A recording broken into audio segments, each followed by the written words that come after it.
Well, hey everybody, welcome back to Joe Wednesdays.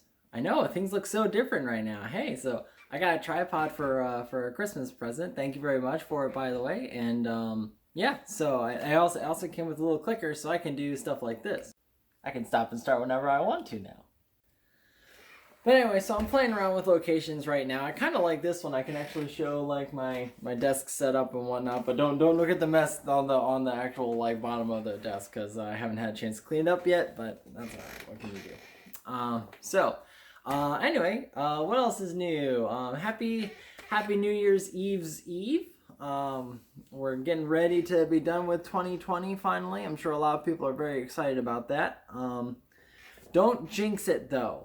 Like, I mean, I remember putting something on Facebook at the end of 2019 or at the beginning of 2020 being like, hey, we're going through 2019. It was a really hard year. A lot of things were going wrong, all that kind of stuff. And rightfully so. I mean, like, I knew what I was saying, but at the same time, it's like, like, I feel like we jinxed it because, then 2020 happened. But I think, joking aside, like, I definitely know that a lot of people are like, God, this year's finally over. We made it through that kind of stuff. And I definitely can sympathize and I understand the sentiment behind that. But I feel like back in April when like the pandemic first started and everybody's like, okay, we need to get just through this month and that kind of stuff. Like, I feel like a lot of people intentionally or unintentionally put themselves in this mental rut of just like, I just have to maintain and get through this and it'll be fine, instead of thinking like, okay, this is the situation, yes it sucks, what can I do within these new parameters? And I feel like a lot of people are still in that mentality now, and they think just because they're crossing this arbitrary timeline that we've defined as a year, that conditions are going to be different. And that's not necessarily going to be the case. I know there's a lot of hope on the horizon. There's vaccines coming and that kind of stuff, but say what you want to about 2020 as long as you don't put your guard down is all I'm really saying, I guess. So yeah, so moving off of that, there was this one YouTube video that I saw a couple days ago about this one YouTuber was talking about like what inspired him to make videos, and ultimately what he was saying is don't wait for inspiration to strike you before you do something.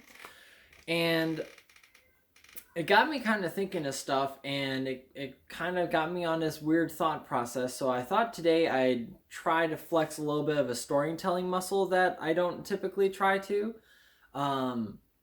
So yeah, so we'll see how it goes. Anyway, so I digress. Let's get to the stories.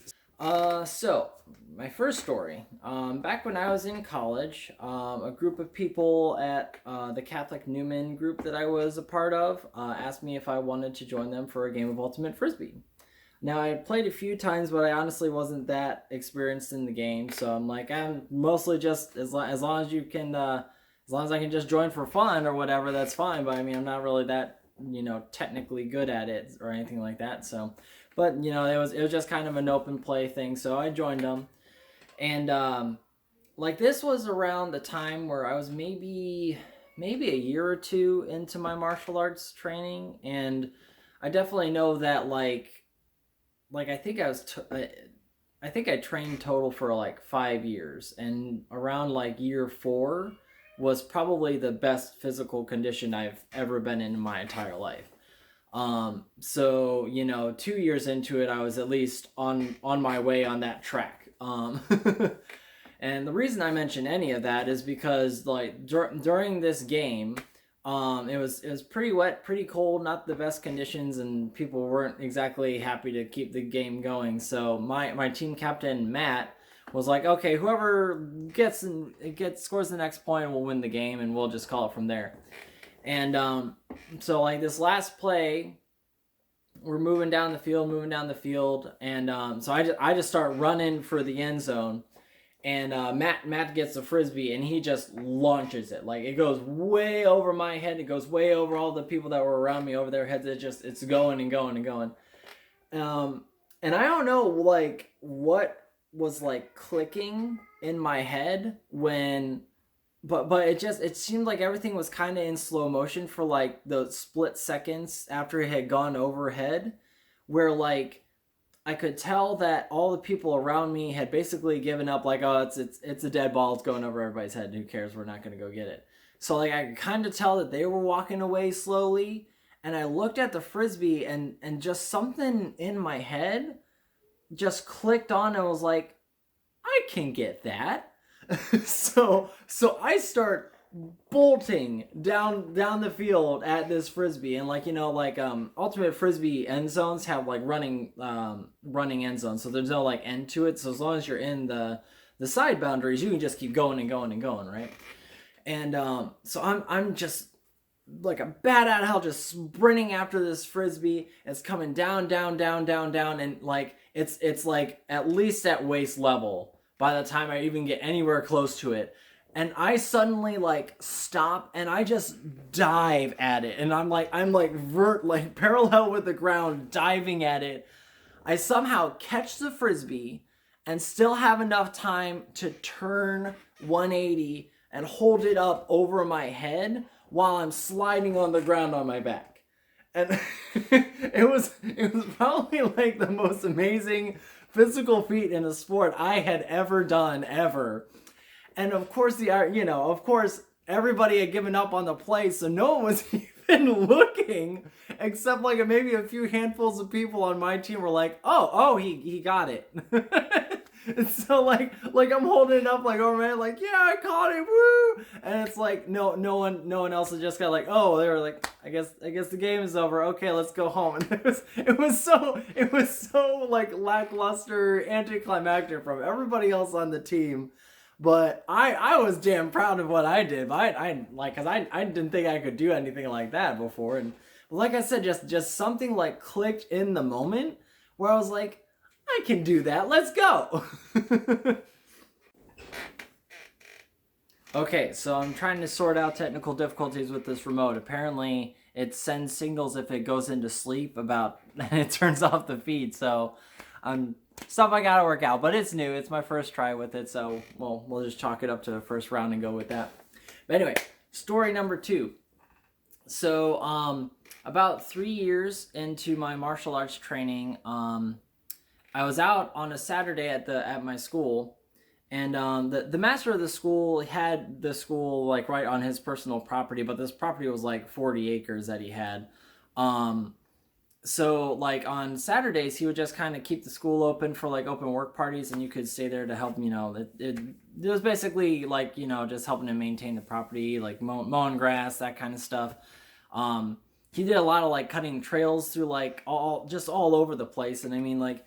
There was like it was actually a really cool property, because like he had a neighboring like farm field that just drained into like sheet flowed all into all these different like ephemeral streams in like this wooded area on the property, and then all of these streams will like gradually drain into this just huge pond in the center, right? And then it just had a gradual outflow near the drive, but then like there was another section of woods that like where had all the street drainage going through and all that kind of stuff. But yeah, we did all sorts of stuff out there on Saturdays to help him maintain the property. But on this particular day that I was out there, I was chopping wood with one of the senior students, and I mean, this guy was like double the size of me. He was just a huge cut, lean dude. He'd been training for years, and it definitely showed. But there's this one of the other senior members, and I mean, like, I definitely do not question their devotion or their commitment to like the school or to the master or anything like that. But I feel like sometimes that devotion overrided common sense when it came to what they were willing to do out there to help on work parties.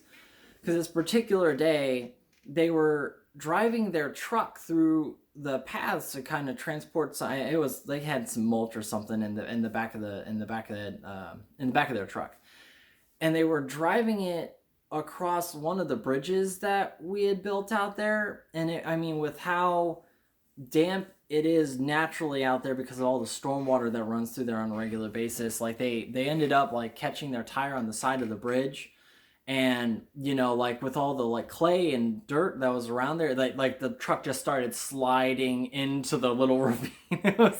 So it's like I don't really. I mean, those paths were large enough for like a golf cart to drive through, but not a full size truck. So I mean, it's just like what are you doing that? But anyways, the only reason I bring any of that up is because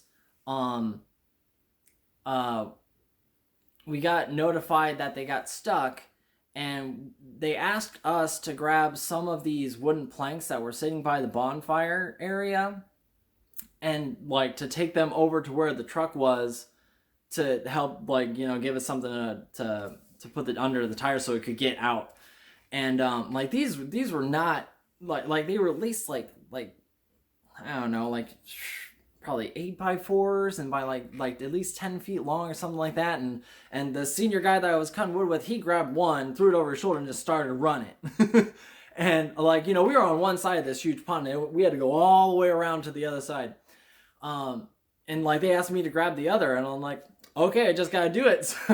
So I grabbed it, I threw it on my shoulder, and we just started sprinting. I mean, like this thing was heavy duty, but and yet I was able to just pick it up, put it on my shoulder, and I just started running. I kept up with him the whole way over, and we got it onto under the truck, and we started getting it out. And then I don't even remember exactly how we managed to push it out, but it was like me and him just were like pushing this thing to get it out of where it was stuck. And it was like I didn't know that like I was able to like do those kind of things, and yet there I was doing it. So anyway, so those are my stories. They may be lackluster. That's okay. Like I said, I'm kind of trying to tell stories, and I don't know. Anyway, might cut that. Anyway, so why am I telling these stories? Well, what it has to do with like kind of the dots that I was connecting about inspiration and why you shouldn't wait for inspiration to strike before you try to do something. Is that like when I was doing all the training I was doing in the martial arts school, like I obviously wasn't training to be a better ultimate frisbee player, and I certainly wasn't training to be better at random acts of manual labor. But because I was doing the training that I was doing, I was able to do those other things. Because like I said, like when I was playing that ultimate frisbee game, something just clicked in my head. Like I knew I could do this thing suddenly, and I ran faster than I never ever run before. And I did like physical feats of like jumping and sliding and all this kind of stuff. And like stuff that I had never done before, I was suddenly able to do because I was training in some other thing. And that then the physical ability translated over. And it's like, so I think what ultimately boils down to is that I've always found myself falling into the same mental rut of, and I'm sure a lot of people feel the same way about how like, why bother doing a thing? Because I have to, you have to be able to assign a thing value before you decide to do it or something like that. And it's like, and I've always that's always been kind of my Achilles heel, stopping me from doing stuff or stopping me from trying stuff or, stopping me from talking with people or stopping me from trying new things and that kind of stuff, whatever it is. That's always kind of been my Achilles heel. And I don't think the answer to how to get through that really varies, but I think I've at least configured an answer in a way that like my brain approves and accepts the answer and I can actually move forward with it, because it's like doing something is more valuable than doing nothing, because potentially that thing that you do might be able to translate over to once you find the thing you want to do, or once you find once you find that thing that inspires you, you'll be able to carry that so much further if you've been doing something that has skills to translate over. Like, I wasn't doing martial arts training so that I could do physical feats and these other things, but certainly when those instances suddenly came up, I was able to rise to the occasion because I had skills elsewhere that I could translate over. So, and I guess like I'm in that regard, I'm kind of glad that I'm doing this stuff, because I mean, I don't know what kind of value this stuff is going to have for me. I don't know what future value it's going to have, but I'm doing it, you know, and maybe someday the value of it will present itself and I'll have the skills developed here to take it on with me later. So anyway, hope that inspired you guys to do anything. I don't know what that's for, and I don't know how to close it out here, so I'm gonna cut myself off, and we'll talk to you guys later. Have a good happy and safe New Year's, and we'll see you in 2021. Love you guys.